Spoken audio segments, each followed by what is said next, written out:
کوئی قاری کوئی نہیں ہے، تم جیسے نمازیوں جیسا کوئی نمازی بھی نہیں ہے۔ کیا ہم نے سوچا کہ ہمیں نماز کیا درس دیتی ہے، ہمیں قرآن کیا درس دیتا ہے، ہمیں قرآن کیا کہتا ہے؟ صرف ماں باپ کے بارے میں ذرا سنو۔ میں نے جو قرآن مجید فرقان حمید کی آیت آپ کے سامنے تلاوت کی ہے، اللہ پاک نے فرمایا محبوب جب یہ پیسے والے لوگ، مالدار لوگ آپ سے آ کے سوال کریں یسألونک ماذا ینفقون، یہ پیسہ کہاں پہ خرچ کریں، کس جگہ کے اوپر یہ دولت خرچ کریں جس سے خدا اور مصطفیٰ راضی ہو جائیں، سنو اللہ کا قرآن کیا کہتا ہے، فرمایا یسألونک ماذا ینفقون، محبوب جب یہ آپ سے آ کے سوال کریں کہ یہ پیسہ اور دولت کہاں پہ خرچ کریں، کل ما انفقتم، میرے محبوب آپ اپنی زبان پاک سے اعلان فرما دیں خدا تمہاری اس دولت سے پیار کرے گا، خدا تمہارے اس پیسے سے محبت کرے گا، خدا تمہارے اس پیسے کو درجہ قبولیت عطا فرمائے گا۔ کس پیسے کو درجہ قبولیت عطا فرمائے گا؟ فرمایا ما انفقتم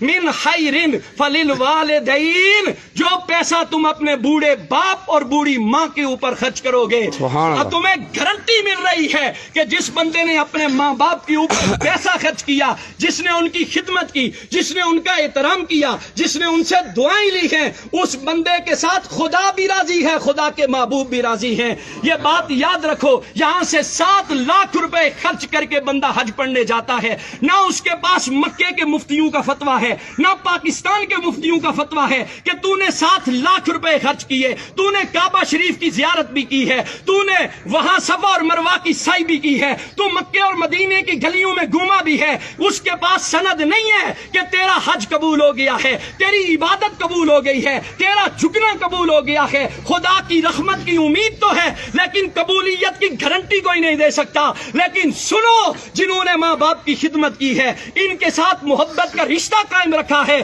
میرے آقا کی حدیث پاک کہتی ہے، فرمایا صبح سویرے اٹھو مسکراتے چہرے کے ساتھ اپنے باپ کے سامنے جا کے کھڑے ہو جاؤ، اپنی ماں کے سامنے جا کے کھڑے ہو جاؤ، ہنستے مسکراتے چہرے کے ساتھ۔ ان کی خدمت تو بات کا درجہ ہے، ان کو پیسے دینا تو بات کا درجہ ہے، صرف اپنے ماں باپ کی مسکراتے چہرے کے ساتھ ان کی زیارت کر لو۔ حضور علیہ الصلوۃ والسلام نے فرمایا گارنٹی ہے اسے کہ میرا رب اسے مقبول حج کا ثواب عطا فرمائے گا۔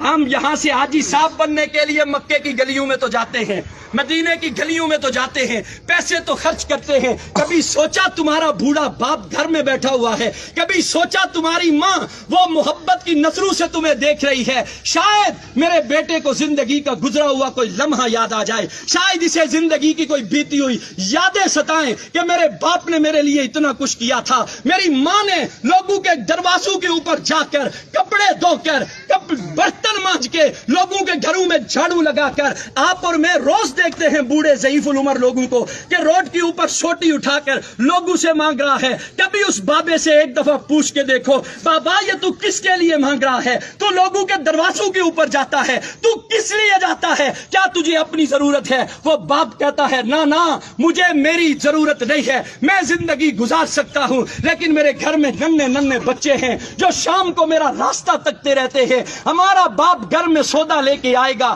ہمارے لیے اناج لے کے آئے گا، وہ سارا دن دھوپ کے اندر رہ کر محنت کر کے تمہارے لیے لا کے وہ خرید کر کے لاتا ہے۔ کبھی تمہارے دل کے اندر حیا پیدا نہیں ہوئی؟ آج تمہارا باپ تمہارے سامنے کھڑا ہے اور ہماری یہ نوجوان نسل اپنے باپ سے کہتی ہے او جی تساں ڈن بھائی ہوئی جی انہاں دا دماغ یا کملا کرنا سڑکیں چنی تے سڑے جوان اپنے پیو نے بارے چیا گلاں نے پاپا تس ناراض نہ ہویا سڑے ابے اور نہ دماغ یا کملا کرنا محلے والے گچھیا نے سڑے اما نہ دماغ یا کملا کرنا۔ میں حیران ہوتا ہوں ایسی اولاد پر۔ یاد رکھ لو جو قرآن اور حدیث ہمیں پیغام دیتا ہے، خدا کی عزت کی قسم کھا کے کہتا ہوں خدا دولت سے پیار نہیں کرتا۔ جو دولت ماں باپ پہ خرچ نہ کرو، وہ تمہارے سجدے، تمہاری عبادات، تمہاری ریاضات، تمہارا قرآن کی تلاوت کرنا، اگر تمہارے بوڑھے ماں باپ تم سے ناراض ہیں تو یہ بات دل سے نکال دو، خدا تمہارے سجدوں کو قبول کرے گا، خدا تمہاری عبادت کو قبول کرے گا۔ ماں کا تو کیا کہنا میرے بھائی،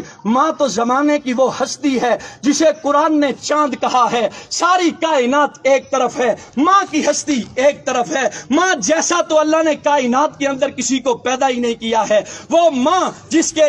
کے بارے میں ایک شاعر بول کے کہتا ہے, ایک مدت سے میری ماں نہیں سوئی تابش, میں نے فقط ایک بار کہا تھا کہ مجھے ڈر لگتا ہے. تابش کہتا ہے میں نے زندگی میں ایک مرتبہ کہا اماں مجھے ڈر لگتا ہے, اس کے بعد میری ماں نے سونا ہی چھوڑ دیا. ایک اور شاعر بول کے کہتا ہے, وہ کہتا ہے وہ اس ڈر سے دوپہر کے وقت بچوں کو سلا دیتی ہے, شاید کھلونے بیچنے والا پلٹ کے واپس نہ آ جائے. ایک اور شاعر بول کے کہتا ہے, وہ کہتا ہے جس گھر میں روٹیاں 4 ہوں بندے 5 ہوں, اس گھر سے ایک ہی ہستی کی صدا بلند ہوتی ہے, مجھے بھوک نہیں ہے, وہ کوئی اور نہیں ہوتا, رب کعبہ کی قسم وہ ماں ہوتی ہے. ایک اور شاعر بول کے کہتا ہے, وہ کہتا ہے اس زمانے